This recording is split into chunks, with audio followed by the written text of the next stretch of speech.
receive the power of the Holy Spirit. Kasi kahit kilala mo si Jesus Christ, kung wala po yung Holy Spirit po sa inyo, hindi po natin maiintindihan kung ano yung ginawa ng Panginoon. Amen? That's why we need the Holy Spirit. Amen? So number 4, surrender your life to Jesus. And then sabi niya sa Galatians 2:20. Basahin po natin. I have been crucified with Christ, and I no longer live, but Christ lives in me. The life I now live in the body, I live by faith in the Son of God, who loved me and gave Himself for me. Amen? So, I no longer live, but Christ lives in me. Amen? Amen? So, many Christians are committed to church, willing to serve, to do everything what is needed into the church, but not crucified to Jesus. Not fully surrendered. Kaya nga, yung taong gumagawa ng division is yung tao din sa loob ng church. Amen? Ang sisira ng church ay yung mga tao din nasa loob ng church. Hindi po manggagaling sa labas ng church. Di po ba? Totoo po yun. Kaya we must surrender to Jesus Christ. Amen? That we no longer I, but Christ lives in me. Amen? Praise the Lord. So, are you surrendered to the Lord already? Amen? Praise the Lord. Yung tanong ni Brother Flores, last week, sabi niya na may kasama daw, may pinagtanungan daw niya na tao na, totoo ba talaga na surrender mo ang buhay mo sa Panginoon? Sabi niya. So, parang may something na tanong. So, tanongin niyo din po yung sarili niyo na, totoo ba talaga nag-surrender po ako sa Panginoon sa Kristo? Totoo po ba? So, I will give you in 2 minutes or 1 minute to ask to surrender everything to the Lord. Amen? Because this is the time that akala po natin, na-surrender po natin lahat-lahat, pero kailangan po natin i-check ulit ang puso po natin, ang isip po natin. That's why we need to surrender to the Lord everything we have. Kasi nga may awit po na, I surrender all. Di po ba? Yung awit noon na I really surrender to the Lord. Amen. So, do you really surrender your future to Jesus, your children, your family, your career, relationship, your money, your partner, employer, kapatid, loved ones, possession? Are you really surrendered that to the Lord? Amen? So naalala ko yung pag-surrender ay hindi po yung biglaan. The act, slowly. So ang una kong na-surrender po talaga is financial. After my vacation during 2023, pinag-prepare ko na yun na, Lord, gusto ko din kasi naririnig ko yung mga testimony ng kasama ko natin. So sabi ko, Lord, gusto ko din i-surrender yung 10% ng sweldo ko. So after, kasi December 2023 po ako, nagpakasyon at bumalik ako dito sa January 2024. So, yun yung pinag-pray ko, 2023. In 2024, January, nag-start na po ako doon na mag-commit na i-separate ko talaga yung 10% na salary ko. And nag-work naman. Now, nag-work kasi pinag-pray ko, hindi lang pala yung i-surrender lang, pero kailangan ko palang din ipag-pray. Kasi napakahirap. Kasi pag i-compute mo po yan sa Pilipinas, napakataas. Amen? So parang magre-remind, ang laki, sayang naman. Dapat ginamit ko, bira ko yun. Pero pag pinipray mo po yan sa Panginoon, tutulungan. Yung declare mo na, Lord, sabi mo sa iyong salita na pag we obey you with all our heart, even for our finances, Kasi ikaw naman talaga ang nagbibigay ng kalakasan po namin. Ikaw talaga ang nagbibigay kung paano kami humakbang, kung paano gumalaw ang aming mga kamay. Lahat binigay mo po sa amin. So Lord, I surrender it to you. Amen? So I surrender it po talaga. Pero after that, nag-remind po sa akin, what? Kasi hindi pa rin ako every other week po ako lumalabas. And then sabi ko, what about the part-time? Nag-remind po sa akin po talaga, what about the part-time? Sabi, I need to separate also the 10%, kahit yung allowance. Lahat po talaga. So, tinuruan po talaga po ako ng Panginoon. I tell you, it is not really easy. Pero if you will declare and proclaim the word of God na you say into your word that hindi mo kami pababayaan, you provide our needs, I will do it for you. Amen. Yun. So, I pray. So, pag kinupupuyot po po yun, ang laki. So, sabi ko, Lord, yayaman na tayo. Amen. So, sabi ko yun. Kaya, nagtuloy-tuloy po yun. And after that, part-time po tinanggal. Sabi ko, Lord, paano naman yun? Sabi ko, Lord, paano na, sana ako kikita, kasi yung part-time ko, binibigay ko sa online naman doon sa sinasalihan po namin. So, paano naman ako, akala ko ba, mabibless kami pag kami po ay nagsusurrender sa'yo. Pero nag-remind po sa akin doon na hindi ko kailangan ang pera mo. Ang kailangan ko yung puso mo. Sabi niya, kaya nakakahambol po talaga na wala ka po talaga maipagmamalaki sa Panginoon, kundi ang kanyang pangalan. Amen? And you just need to obey. So sabi ko, Lord, ikaw na po ang bahala.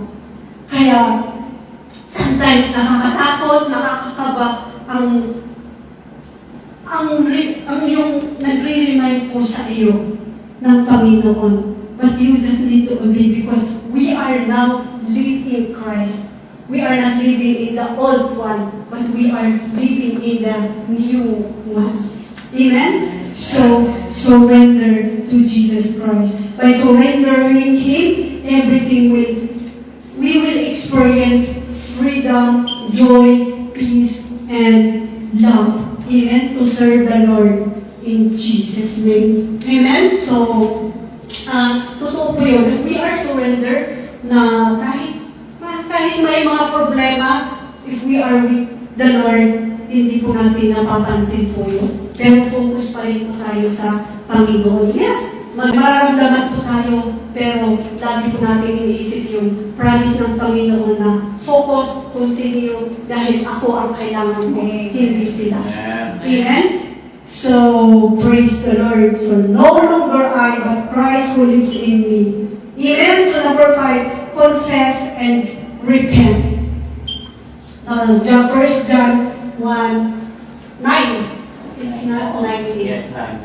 Amen? So, sabi niya dito, if we confess our sins, He is faithful and just and will forgive us our sins and purify us from all unrighteousness. Amen? So, to be filled with the Holy Spirit is we need to confess and repent to the Lord. Amen? If we confess our sin, we will receive faithfulness and we will be purified. Amen? So, the word confess, God says, you don't need to pay your sin. Just confess and repent. Agree that you are committing sin. And yet, you agree that you do something wrong to the Lord, and the Lord will forgive you. Amen? So, huwag po natin absuhin yung grace. So, huwag po natin gayahin yung sabi na dito na yung just repent and confess that you do something wrong. Hindi ka pwede magpapako sa cross, hindi mo paghirapan yung sarili mo para ikaw ay mapatawad. Just confess and repent to the Lord. And the Lord will forgive you. Amen? So, good works is not is different to repentance. So, if you will repent and confess that you committing sin, God will listen to your prayer and let it be na hindi ka lang po doon i-stay, kundi you follow what the Lord says unto you. Kung ano yung salita ng Panginoon. Kasi ang Panginoon ang magbabago sa iyo. He will purify you and He will transform you if you will repent and you will confess unto Him. Amen? Amen. Praise the Lord. So number 6, claim His promise by faith. Amen. So 2 Corinthians 5:7, for we live by faith, not by sight. Amen. We live by faith kahit wala kang nakikita, nararamdaman, but by faith is keep going to believe and pursue Him. Amen. Huwag mong hintayin na may makita ka or maramdaman galing sa Panginoon bago ka maniwala. But keep going by believing and keep going to believing by faith, not by sight. Amen? Amen? Huwag po tayong gumaya sa mga Hudyo na kailangan makita po nila yung presensya ng Panginoon bago po sila maniwala. Amen? So, number 7, to be filled with the Holy Spirit is studying the Bible. Studying the Bible, studying the Word of God. So, ito po yung ipina-impress ni Brother Chuck sa akin. Sa ating lahat na we need to learn the Word of God, scriptural. Amen? So, you will not know the Holy Spirit if you don't study the Bible. Sabi niya dito, it is impossible to know the Word of God but not filled with the Holy Spirit. Amen? Ito po yan? Amen. Yes. Kasi yung mga may mga theologians, archaeologists, biblical scholar, even Jews, and even pastor leaders, alam po nila ang salita ng Panginoon, but they are not filled with the Holy Spirit. They know the Word of God, but they are not filled with the Holy Spirit. Kaya nga po, kailangan po natin bumalik doon sa basic na receive the power of the Holy Spirit. Amen? So, napakahalaga ang Holy Spirit po sa atin. So, another one, can a one-week Christian will be filled with the Holy Spirit? Amen. Amen. Sabi niya dito, can a one-week Christian will be filled with the Holy Spirit than a mature Christian? Because a one-week Christian filled with the Holy Spirit is not mature because he will go through a lot of experience when it comes to understanding the Bible, facing the disappointment and experiencing ministry. However, in dito yung one-week Christian can be filled with the Holy Spirit than the mature Christian. Yes, my experience ang mature Christian, my experience niya about sa Word of God, but it is different doon sa one-week Christian. If he is filled, he know a lot of things, or she know a lot of things. Sabi niya, a one-week Christian will know the right and wrong morally because the Holy Spirit speak to her or to him. He may not know everything, but he will know a lot of things because of the Holy Spirit. Amen? So, kaya kahit matagal ka sa ministry, marami kang ministerahan, but not filled with the Holy Spirit. We just need to go back to the basic, to receive the Holy Spirit. Napakadali naman yung, Lord, I need to receive you. Lord, I need to receive the power of the Holy Spirit. Akala ko, matatanda ako, akala ko, empowered po ako, pero I really need you. I really need the power of the Holy Spirit. Amen? So always go back to the basic na to receive the power of the Holy Spirit for us to be powerfully to be a witnesses that the Lord is Christ into our life. The Lord is Lord into our life. Amen? So, the Holy Spirit is very important in Christian life. Kaya nga, kahit ang ating bansa, Christian, in Christian country, are they all filled with the Holy Spirit? Hindi. Kilala lang po tayo as a Christian. Pero, kung titignan po natin, hindi po tayo namumuhay sa salita ng Panginoon. And our country is the one of the highest visit sa social media. Dito po sila nag-focus. Amen? And praise the Lord pa rin po sa akin kahit kasi sa social media po ako na-transform at natagpuan ko yung 2 Corinthians 5:17 na the Lord, if you are in Christ, the old has gone, the new will come. Amen? Kasi akala ko, kasi nagsisimba ako, dati sa Pilipinas, nagsisimba po kami lagi. Akala ko okay na yun. Pero wala po pala ang Holy Spirit po sa akin. Pero praise the Lord pa rin. Now, for now, marami din po ang gumagamit sa social media to share the Word of God.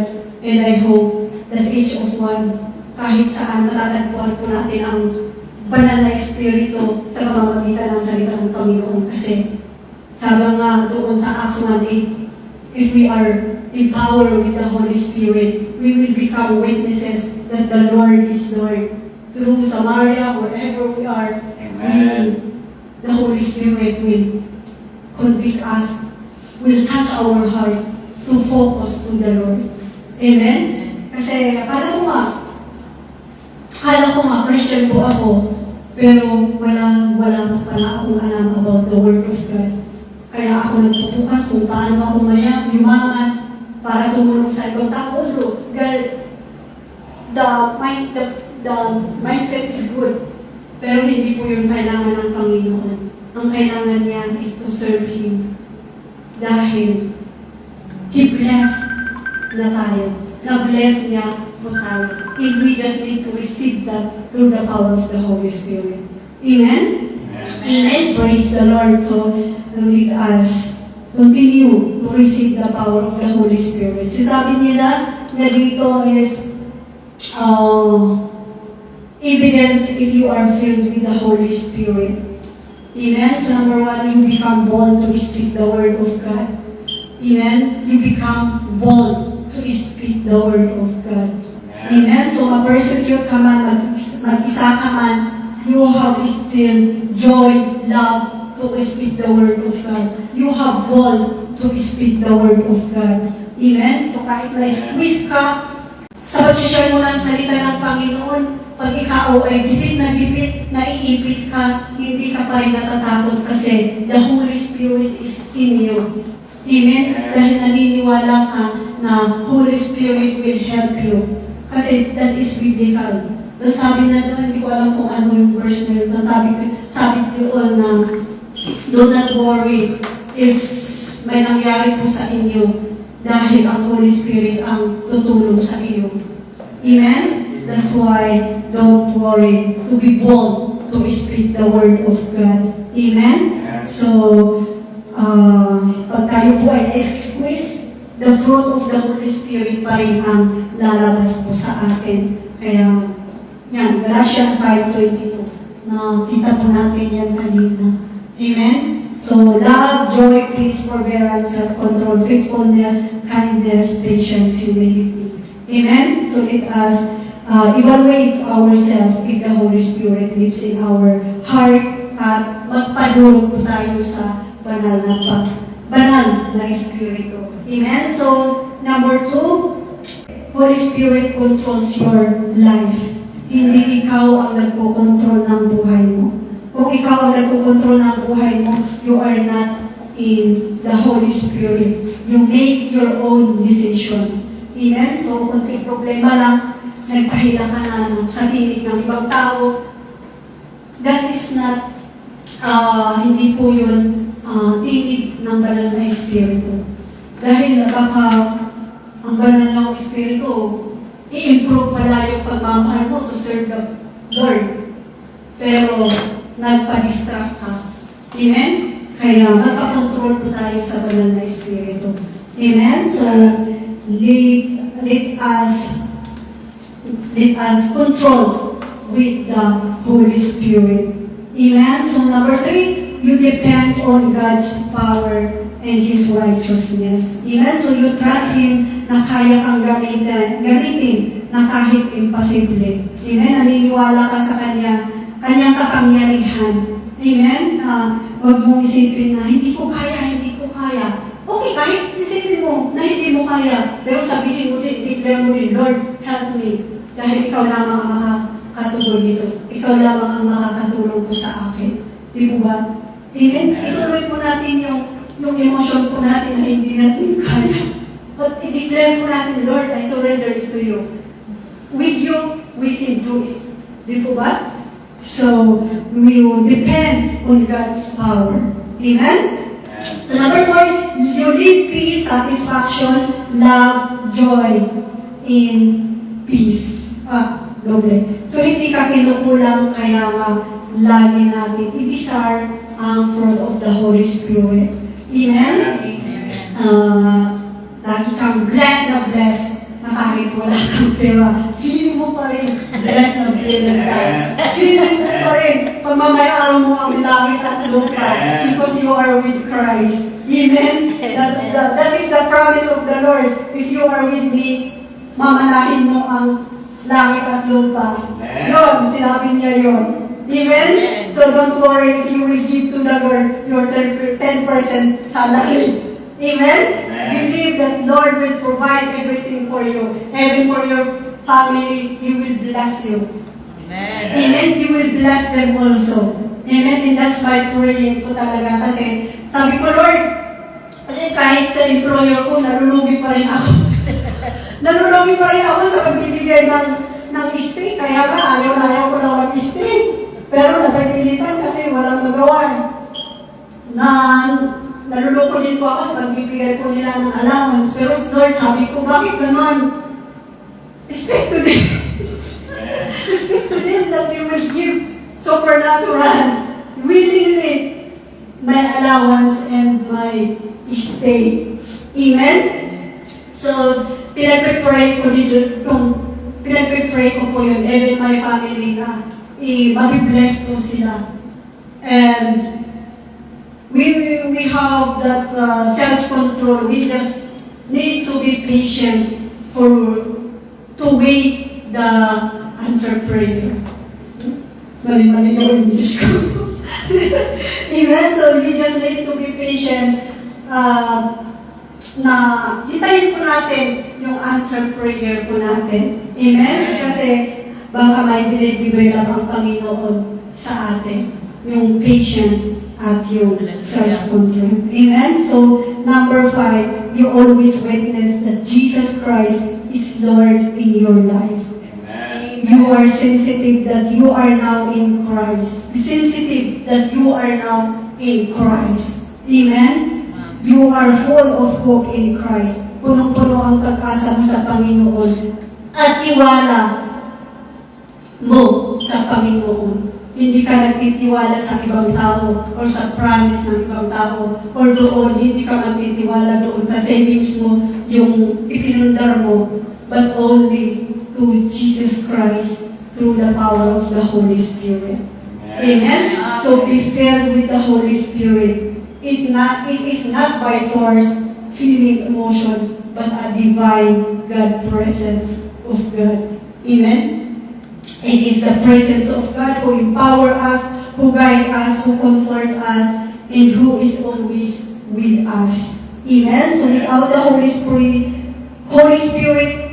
Christian life is impossible. Ang banal na Espiritu ang katibayan na tayo po ay tunay na naligtas at nananampalataya sa Panginoon.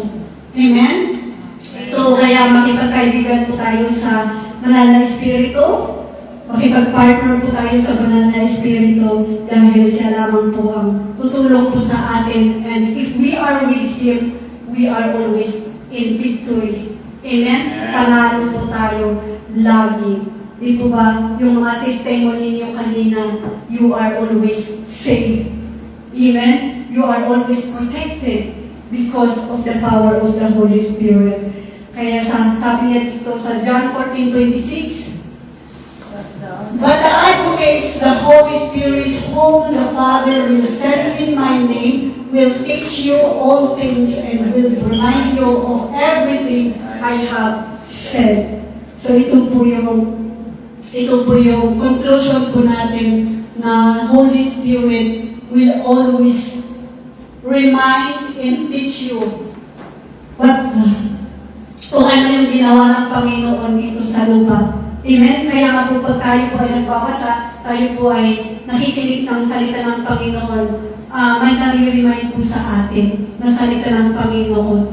And even yung testimony ni Brother Flores kanina na nasa bus po siya, pero naalala niya na God will provide. Even Sister Yoli, God will provide what we need.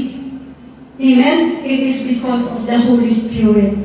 Amen? So let us continue to read and to learn the Word of God. Kasi ito yung buhay po natin na magbibigay na tamang daan para sa atin at ipapaalala ng banal na Espiritu ang lahat ng ito. Amen? Amen. So sabi niya, so the Holy Spirit will remind us everything what Jesus said and teach us all things what Jesus said in the Bible. Kaya po, pag nagbabasa po tayo sa salita ng Panginoon, nakikinig sa Kanyang salita, ang banal na Espiritu ang nangungusap, kaya tayo ay nakakaunawa at nagre-reflect ito sa ating buhay. Amen? Kaya nga, may nababago ang buhay, it is because of the Holy Spirit.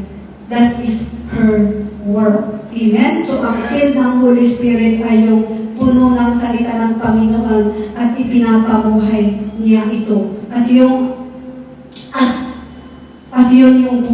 Yung buhay niya ay nakakakitaan ng fruit of the Holy Spirit. So let us always declare in our life na in everything we do, we are doing with the fruit of the Holy Spirit, which is the love, peace, joy. Ito po yung i-desire po natin. Amen? Na magkaroon po tayo talaga ng love, magkaroon po tayo ng joy, peace, because this is the command of the Lord. Hindi po ito, hindi lang ito sa mga pastor, sa mga leaders, but all of us who believe in Jesus Christ. Amen? So, let us be filled with the Holy Spirit, with full of love, full of joy, and full of peace. Amen? So, lahat po ba ay na-bless? Amen? Praise the Lord. So, we want to declare in our life that the fruit of the Holy Spirit will supernaturally come into our heart, come into our life. Amen? So, let us pray.